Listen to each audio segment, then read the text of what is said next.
Hello, this is Emily Peters, recording for Nursing Care of the Growing Family, Unit 7, the PowerPoint on nutrition.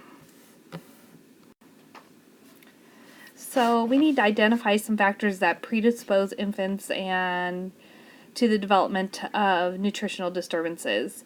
So we will discuss this in class. But I want you guys to come up with a big list of things. And also think about how, like, not only for infants, but because that's when some of these things start, but think about some of those pediatric patients you've seen in news casts and different things, and what kind of things you've noticed for them that show that they have some sort of nutritional deficiencies. So some nutritional alterations lead to are related to nutritional alterations such as sensitivities or allergens to certain foods, such as when we've seen somebody that has had an issue with milk products, they end up with diarrheas, things like that. So some signs and symptoms we'd be looking for is that irritability, that diarrhea, a rash. Some kids will be spitting up more. Some other things that lead to alterations in nutrition is people who follow vegetarian diets.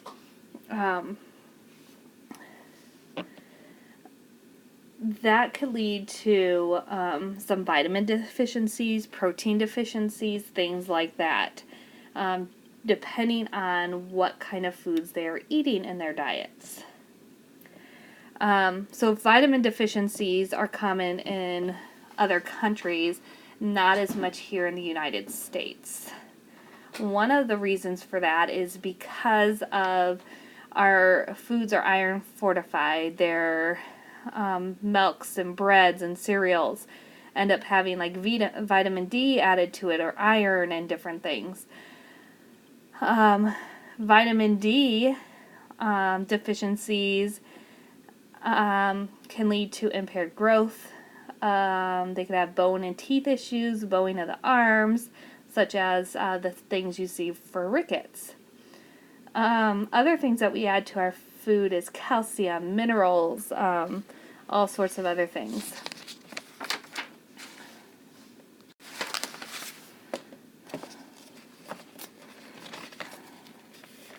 So some other things that we see with nutritional alterations, these are mostly in those other countries, are scurvy and rickets.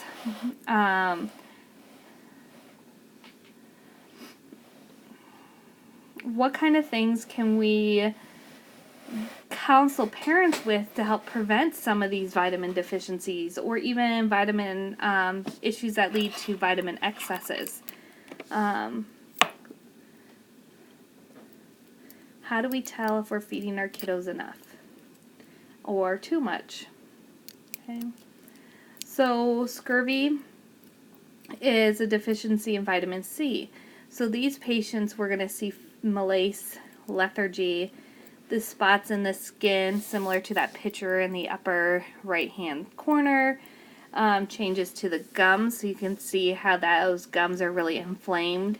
They'll also have bleeding mucous membranes. These kids tend to have very pale skin.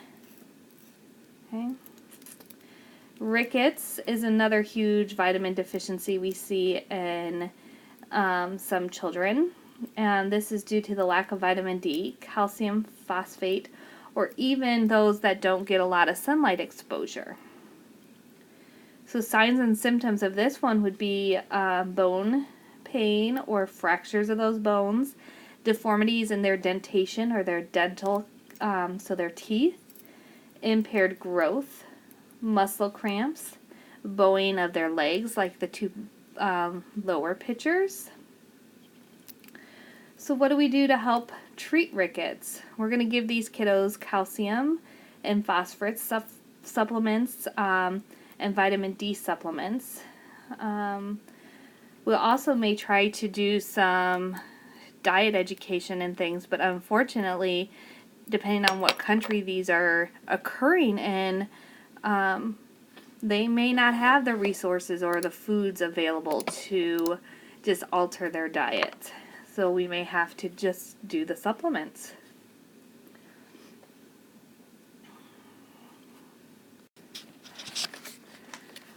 Colic is also considered an issue related to nutritional alterations. Colic is essentially just like severe abdominal pain that a baby goes through. It's kind of like a cramping. Signs and symptoms of colic is a kiddo that has loud crying. They pull their legs up to their abdomen. This crying can last for several hours.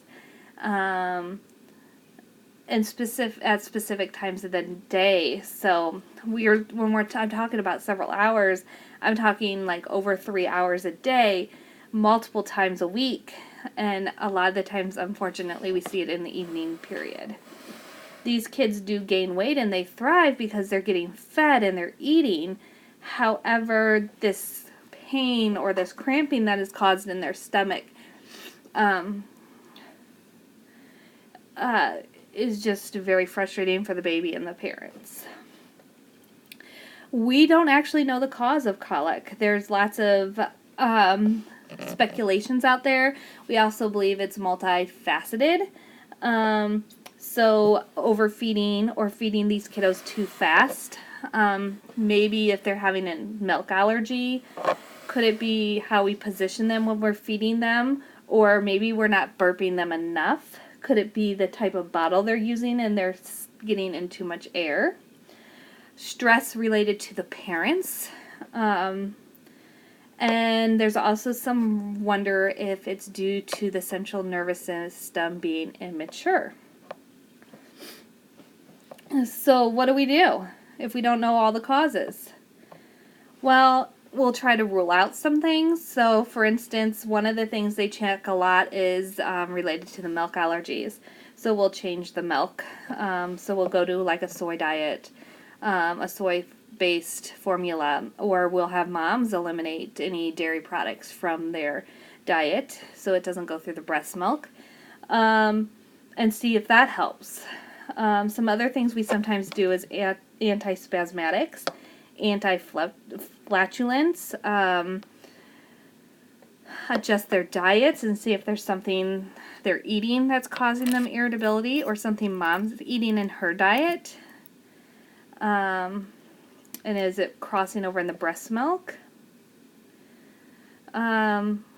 Is it too fast a feeding, so we slow down the feedings, we change the type of bottle, we burp them more frequently? Are they voiding and stooling appropriately? And we'll check and see if that's an issue. And if not, maybe we'll start these kids on stool softeners. Some people have suggested using chiropractors and using like a massage, like a deep massage and slight adjustments of their spinal column to see if that helps adjust and release any of that pressure that's being built up. It's very frustrating and hard on parents, but these kids do grow out of it. So we need to just reassure the parents and help the parents through this very frustrating time. Encourage them to put that baby down if they're getting frustrated and walk away and let that baby cry and let them calm down themselves. Counsel them on some of the different strategies to use. Unfortunately, some of these strategies may not work. So it's just a matter of helping those parents understand what to do and how we can deal with it. And let them know they will grow out of it and they are not doing anything wrong. One thing that we've also wondered about is could smoking affect it? So if we know the parents are smokers, we may encourage them to avoid smoking around their child, And then also if they won't quit smoking, once again, to change their clothes and to not only change their clothes, smoke outside, and never hold that baby with the smoke on their clothes, because maybe it's the smoke that's irritating the baby. Failure to thrive. So failure to thrive is a sign of inadequate growth resulting from an inability to obtain or use the calories required for growth. I briefly mentioned this when we've been talking about the kids' ability to, like when we're tracking the kids' growth on that growth chart. Okay. When we consider somebody that is failure to thrive, we're looking at that weight that is less than that 5th percentile on that growth chart. And it's not just one time that they hit that 5th percentile or less. It's a persistent deviation to underneath that 5th percentile. So we'll track it, see if it keeps occurring type of thing. One thing we do need to look at is, once again, like I've mentioned before, is it a genetic reason why the kiddos are hitting below? If it doesn't look like it's related to the size of their parents, then we need to really look further and see if there's other causes. There is 3 types of failure to thrive. The first one is the organic type, or basically it has a physical cause, such as the child has a heart defect, renal failure, something physically wrong with them that is leading to their inability to either eat or use the amount of calories they're getting for growth. So for instance, our cardiac babies, they need more calories because they work harder to sustain life, and they're using so many more calories just to do that. So if I am feeding these kiddos just what I need to, and they're struggling to breathe, and they're struggling to grow, and they're struggling to do all this stuff, and then we're making them work on eating, it's just this process of they're using more calories than what they're taking in at times. So we got to look at those kind of things. Non-organic or environmental forms are what I would almost relate to psychosocial. So this is unrelated to disease processes altogether. You have those psychosocial factors. So that decrease in that maternal infant attachment. So if that mom isn't interacting with their child, and that mom isn't loving that baby and everything, that baby isn't going to eat as well. If that mom is just kind of propping that kiddo and just throwing a bottle in its mouth, that attachment could affect the ability for that kiddo to digest and want to live type of thing.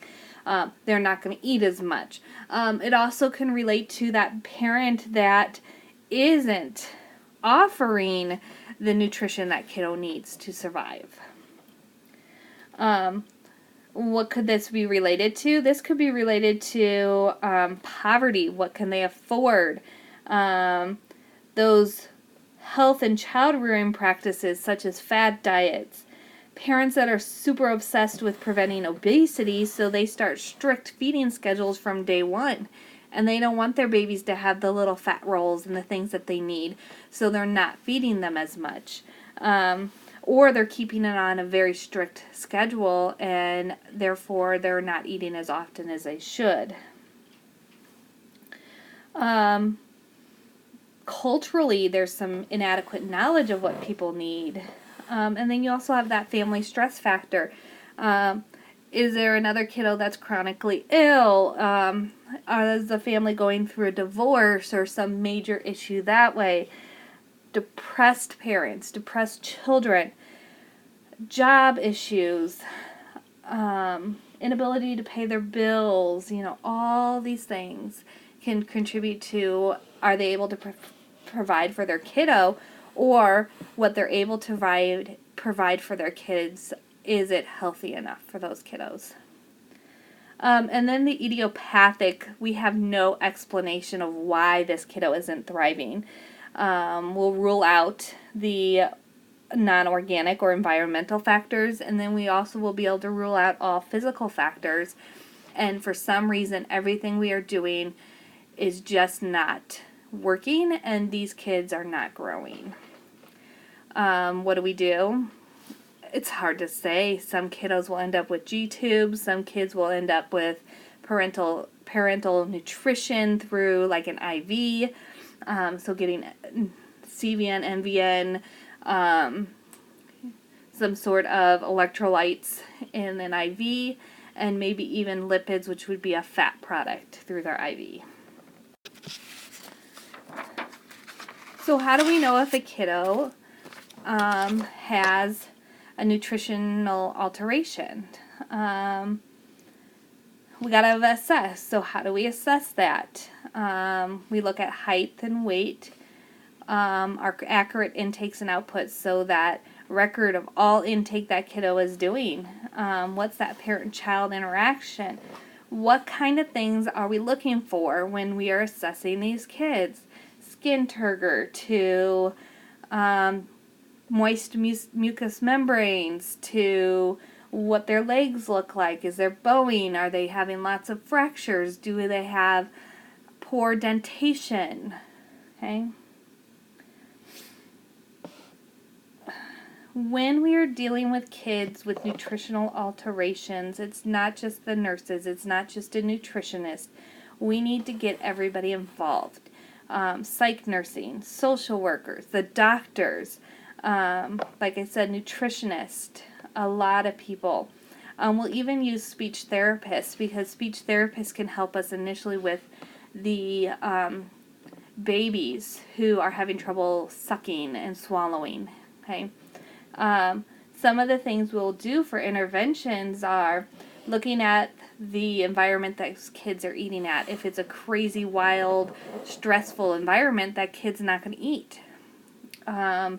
Is it the way we're feeding the kid, and we're constantly changing the type of bottle and the type of nipple and the type of process? Am I propping this kiddo, and this time this person's holding them so tight and shoving a bottle in their mouth, then this time somebody is just, lightly doing it and laying the kiddo flat, or, somebody feeds the kiddo on their side and somebody else feeds them sitting straight up, and, all these different things can be very confusing and stressful to a child. So sometimes we'll just find one consistent way to feed these babies and one type of nipple, and leave it at that until that kiddo gets back to a good, healthy feeding. Once again, related to that environment, if that mom is stressed or that dad is stressed or high-strung because of the meds they're on or because of their personality and they're not taking the meds they're supposed to be taking, that also will affect the kiddo. So we want to make sure we're calm. We want to make sure we're in that right frame of mind when feeding them as well. And maintaining a good structure and routine that is consistent between everybody.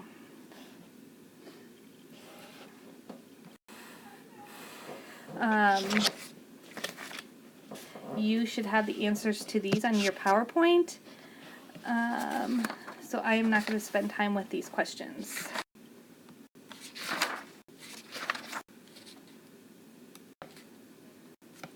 Dehydration. So dehydration is related to output that's exceeding our fluid needs. Our fluid needs are exceeding what they're intaking. So inadequate intake to that fluid loss due to vomiting, diarrhea, burns, being in diabetic ketoacidosis. Okay. So dehydration is very high risk for infants and children. because dehydration is those water and electrolyte disturbances.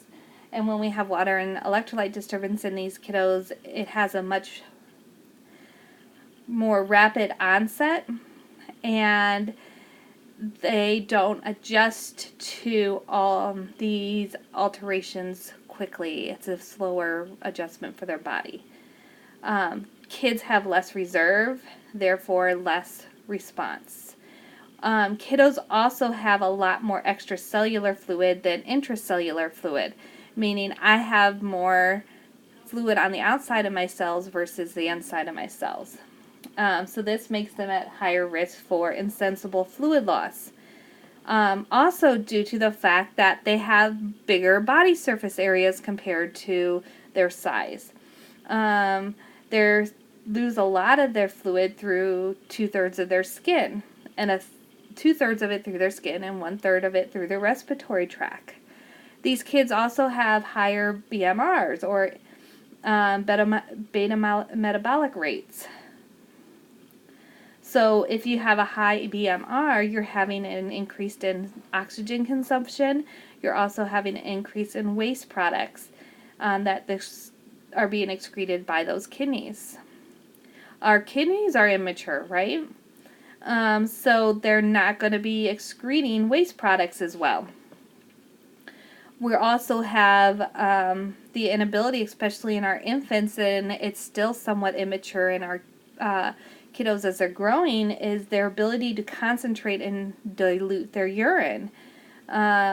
So it doesn't allow them to conserve or excrete the sodiums and potassium that they need to, and they end up with acidifying their urine, and so it's just this process of these kids are going to be at higher risk because their bodies just don't work as well. That extracellular versus the intracellular fluids is a huge difference as well. So how do we tell if a kiddo has dehydration?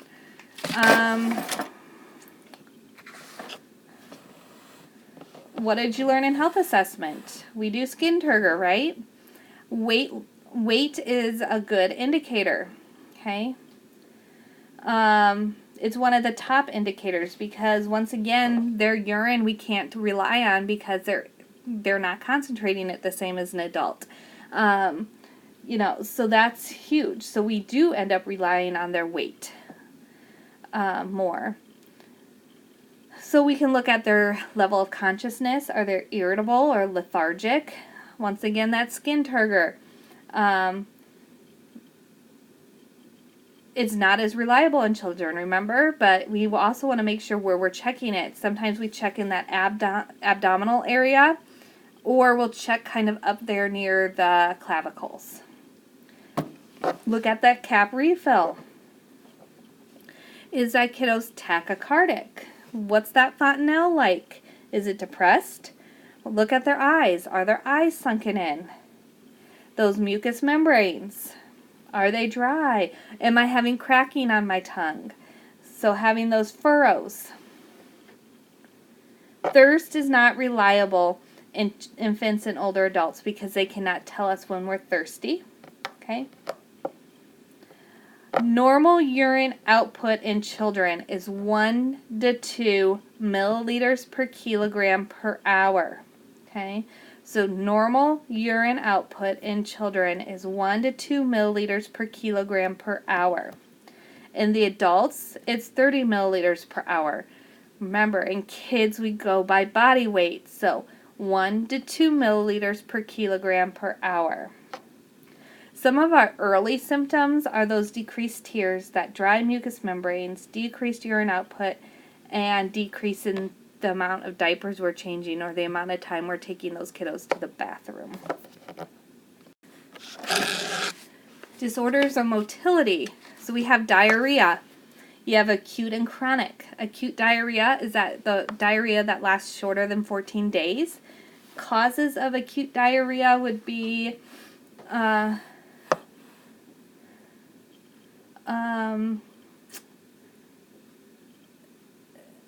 infections, upper respiratory infections to UTIs, the use of antibiotics, So acute is less than 14 days. It's a leading cause of illness in children less than 5. You have that sudden increase in frequency and a change in consistency of the stools related to infections, upper respiratory infections, UTIs, antibiotics. Chronic is that diarrhea that lasts longer than 14 days, and this is due to malabsorption, allergies, lactose intolerance, IBD. Okay, so this has a major issue. Okay.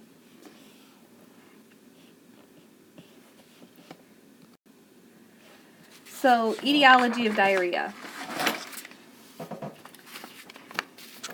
These are when we have pathogens that are spread by fecal-oral route through contaminated water or food, or person to person. So think of our African countries, there's no clean water, or there's lots of people living in one small space, that poor hygiene or poor sanitation, poor food preparation, not washing your hands, not wearing gloves, things like that. Some causes of diarrhea are the rotavirus. Okay, so viral, it's rampant in daycares. Seasonal. Okay. Bacterias could be Shigella, Salmonella, or E. coli. And then you can have those parasites like Giardia or Giardias. Pathophys. So we have that production of enterotoxins by microorganisms that stimulate the secretion of water and electrolytes. So you have a direct invasion and destruction of those epithelial cells, and you have local inflammation. And these diarrhea's complications, it could lead to dehydration, those fluid and electrolyte imbalances, and worst case scenario, these kiddos could end up going into shock because their dehydration and their fluid and electrolyte imbalances then lead to electrolyte or circulatory issues that lead to hypovolemia, and severe hypovolemia can cause you to go into hypovolemic shock. So how do we diagnose disorders of motility? Well, diagnosing it, we'll do stool cultures. When taking stool cultures, we want to make sure that we are taking the sample from the middle of the stool and also from multiple different samples. We can also do the enzyme-linked immunosorbent assay, and this is also used for a lot of different things, but we will look specifically for rotavirus and Giardia with this as well. We can also test that stool for C. diff, especially if that child is already on antibiotics, because antibiotics kill that good and bad flora, and that puts you at higher risk for contracting C. diff. If they do test positive for C. diff, we'll do like a flagella or vancomycin. We also want to look for dehydration. So what labs do we do for dehydration? BUNs, creatinins, specific gravities, hematocrit, and all of these will be increased when we see dehydration.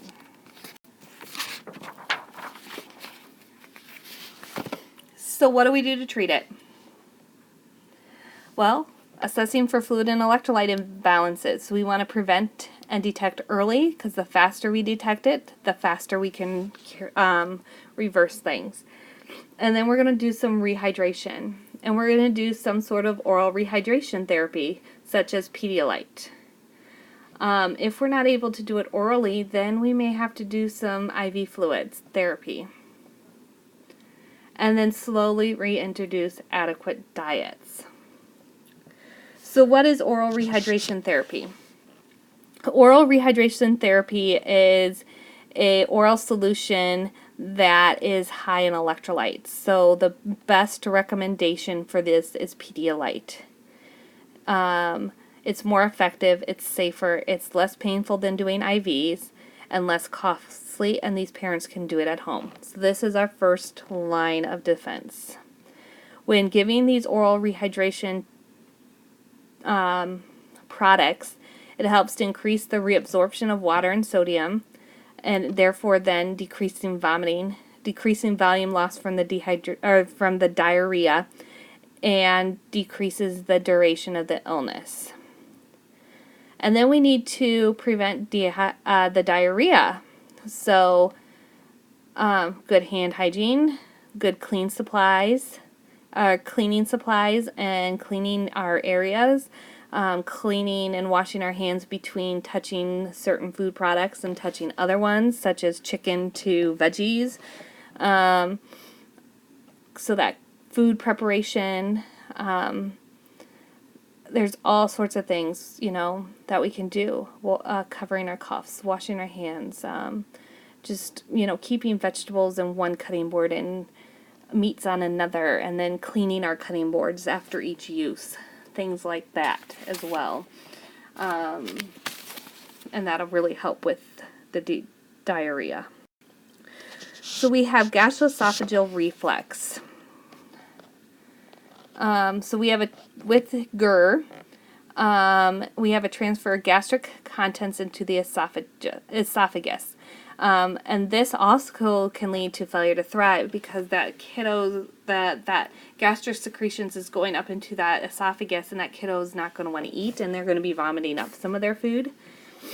This is not the same thing as GERD.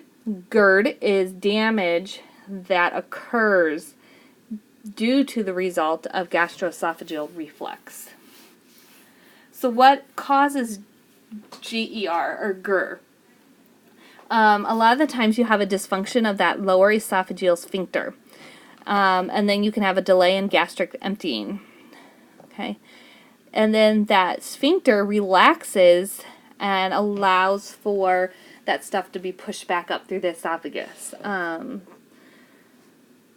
Which, if that sphincter is working well, we won't have that occurring. This puts that kiddo at high risk for aspiration. Because as those fluids are going back up into the esophagus, it has a high likelihood of getting also down into the trachea and into the lungs. So we'll need to watch for symptoms of pneumonia. Okay, so how do I know this kid is having GER or gastroesophageal reflux? They're spitting up. There's weight loss. They're crying a lot, especially after feedings. Irritabilities, things like that.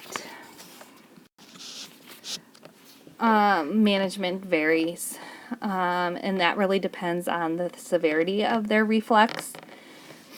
If they're thriving and they have no respiratory problems, then we don't treat it, and we see if that kiddo will outgrow it. Because of the way the stomach is formed, we hope that as that baby is, not how the stomach is formed, but how the stomach is sitting in the abdomen, as that child grows, there ends up being more space in the abdomen, and that allows that stomach to kind of shift its placement a little bit, and therefore makes it a little bit harder for the fluid to back up. Our book talks about positioning and keeping the head of the bed up at like a 45-degree angle for at least 30 minutes after feeding. That is what you need to know for a test.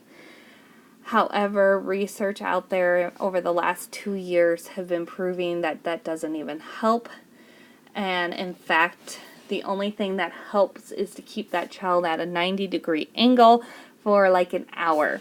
And literally not putting their bed at a 90-degree angle. You have to hold them up at a 90-degree angle on your lap. And we know that is virtually not virtually impossible, but can be very difficult for people to do. Okay. Another thing we recommend is smaller frequent feedings. And we may try different formulas that have less allergies to it.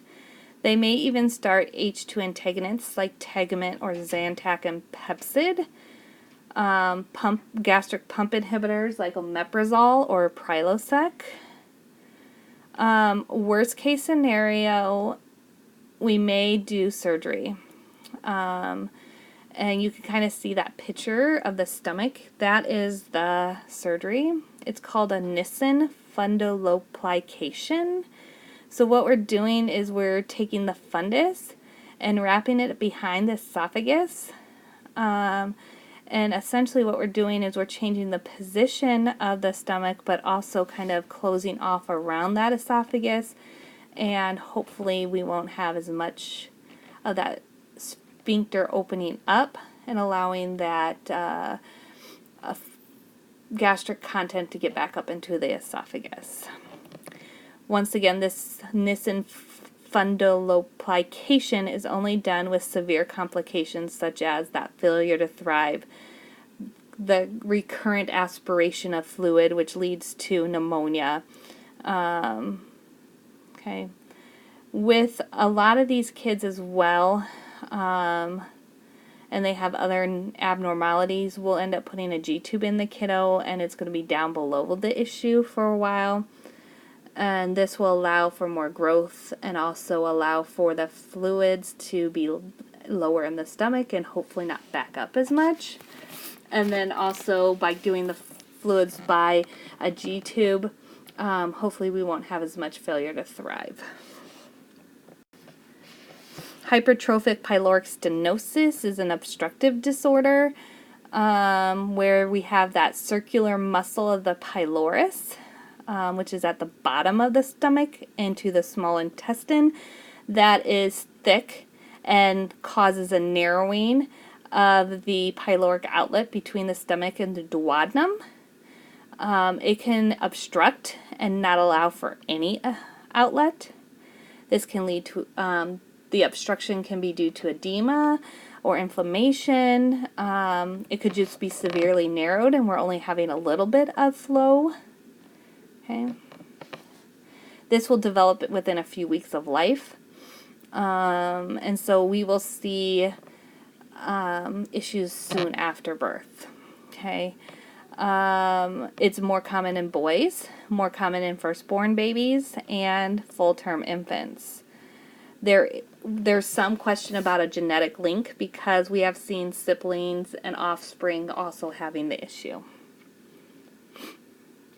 Essentially what's going on is these kiddos can't keep anything down. So within 30 to 60 minutes of eating, they vomit profusely. And it's not just a little bit of vomiting, it's projectile, and it like goes a decent amount. It like could fly across the room. It could, go a decent, like when some kids vomit, it's just like out a little bit and down all over everything. I mean, this is like a really decent amount of distance and power behind the vomit. This baby is often hungry because they're not eating very well and they're not getting a lot of nutrition. That emesis ends up being stale milk because they're not digesting any of it. There will not be any bile. When you're assessing this child and you're doing your palpation, you'll be able to feel an olive-shaped mass to the right of their umbilicus. You can also see very visible peristaltic waves from the left to the right across their epigastrium. Okay, so you see that peristalsis going on. These kids are dehydrated, they're lethargic, and they show signs of malnourishment. They can have failure to thrive. So what do we do to help them? Well, we need to do a diagnosis and make sure this is the cause. We also look at those symptoms I explained. We'll do an ultrasound or possibly an upper GI or both. And then we will go in and either break open the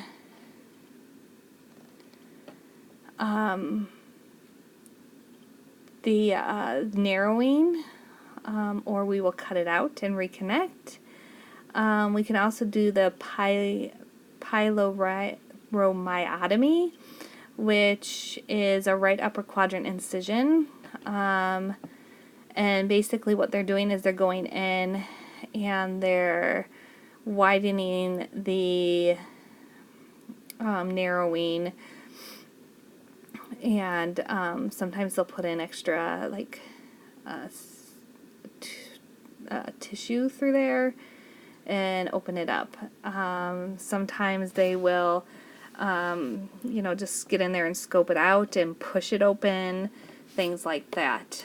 And then after they've had their surgery, we'll start with clear liquid feedings, such as like the Pedialyte. A lot of the times this will occur around 4 to 6 hours post-op. We want to make sure they're off that anesthesia. And then eventually we will work them up to like a half formula or breast milk, half Pedialyte mixture, so it's not full strength. And then we'll work them up to full feeds.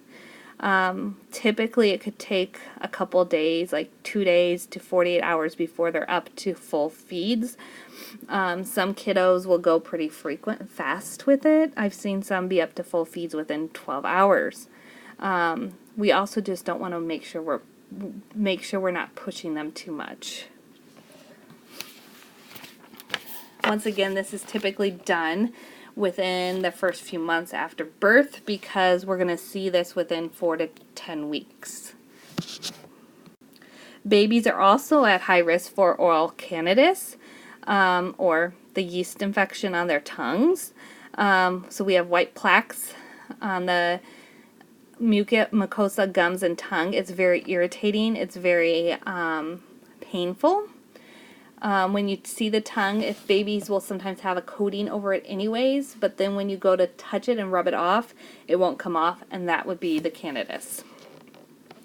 A lot of the times this occurs with a kiddo that's sick or been on prolonged antibiotics. However, it could be due to just exposing the kiddo to infections. So like those pacifiers that are dirty and popping them in the kid's mouth. Okay, you want to make sure you're doing good hand washing, cleaning those pacifiers, and cleaning those bottle nipples. Cleaning out the mouth before you apply the med. So I'll take like those little oral swabs and swab around in the mouth, and then I'll get the nice statin and put it on a swab and then swab that around the mouth. Once again, I only want to do the med after feeding. If the baby's breastfeeding, the baby can pass the candidus on to the mom, and so she could end up with a yeast infection on her breast. Sometimes it's the mom that gives it to the baby through the breastfeeding, so mom will also need to be treated with antifungals.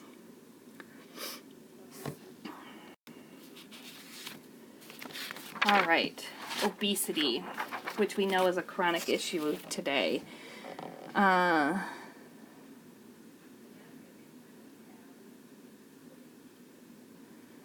So to consider a kid obese, they need to have a BMI greater than 85%. Actually, let's repeat this. To be considered obese, you need to have a BMI over 95%. If your BMI is 85 to 95%, you're only considered overweight. Okay? So what influences obesity? Family role modeling, that lack of exercise, that unstructured meals, the consumption of high sugary sweetened beverages, those huge portion sizes, too much television, video gaming, cultural things like the types of diets certain cultures eat, genetics, socioeconomic, and that environmental factor. So requirements for a preschooler is 500 to 800 milligrams of calcium, 10 milligrams of iron, 19 of fiber, less than 20% of fat. That high nutrient-rich foods, okay? If we're not getting this and we're getting too much of these different things, then that's going to lead to obesity.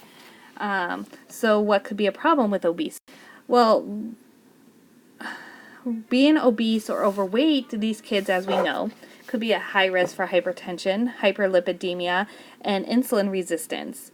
It can also lead to depression, eating disorders,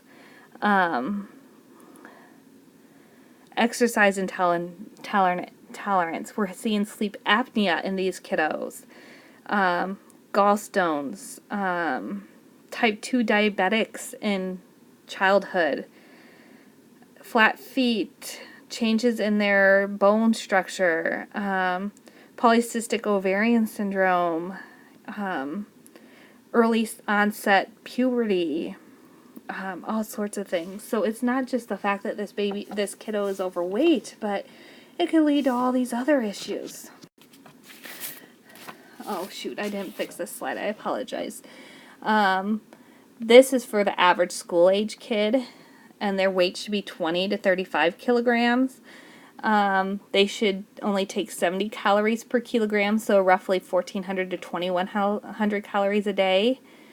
28 grams of protein and 800 grams of calcium. Isn't that some interesting facts? 15% of 4-year-olds are overweight. And then by age 10, 6% of kiddos are obese.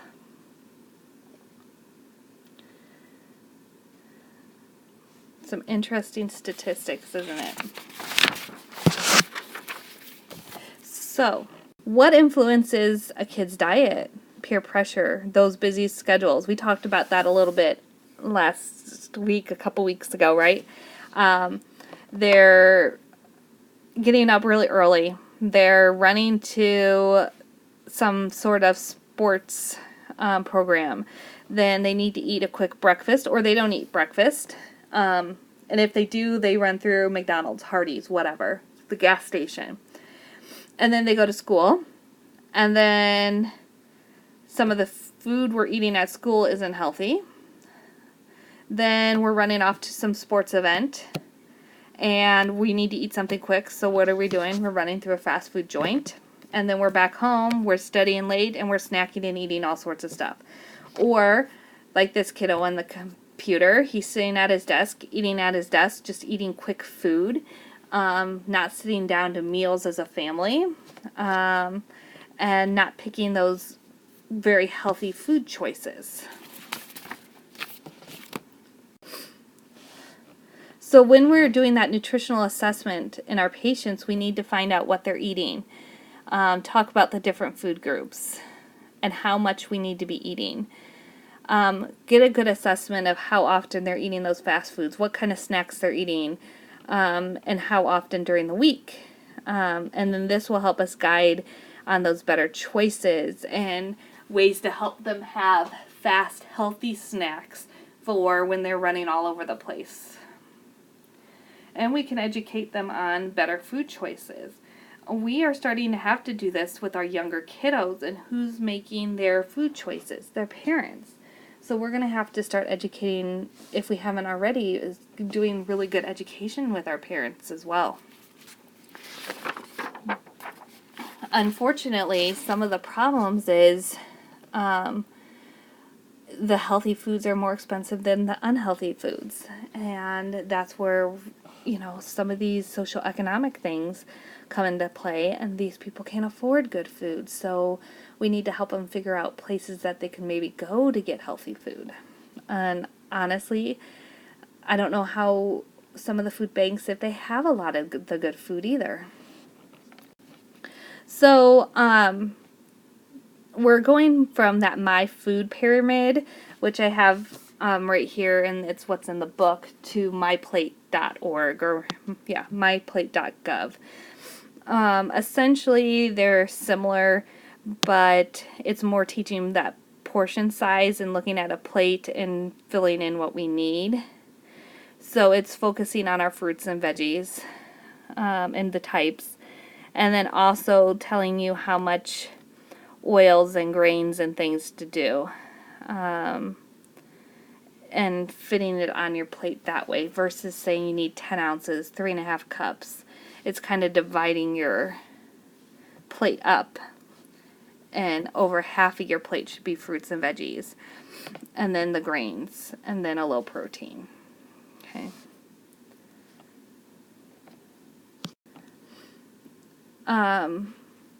So food isn't the only issue. We need to encourage good growth.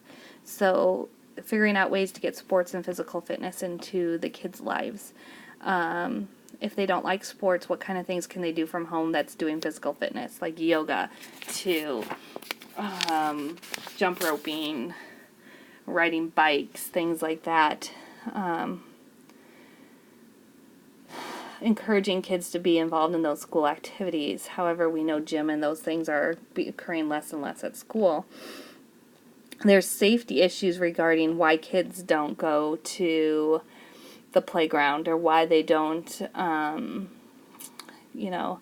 ride their bike because of the area they live in, or because of I can't afford a bike, or the nearest park is full of gangs and so I can't go there because I'm going to get hurt.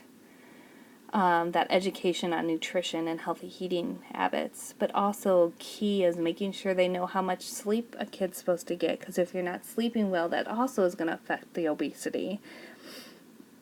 Okay.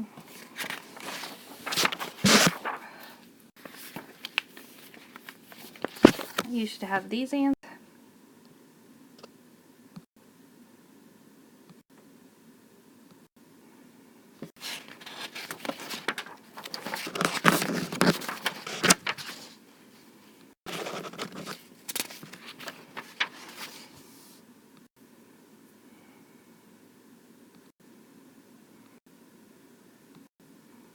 Okay. I think, forget to mention that when we're looking at why some kids don't go exercise and things like that, it's because of like their environment and things like that. But let's think about, like, first thing, if a person is in the overweight category but they're not considered obese, we need to look at what their diet's like first, and then look at the environment, and then look at the other factors. So let's look at Maslow's hierarchy of needs of what's important. Even if they can't go to that gym or the playground or whatever the situation may be, they can still exercise at home. They can still do some things at home. So hopefully they're doing those things first. We can talk about more of this stuff in class as well. All right, that's the end of nutrition.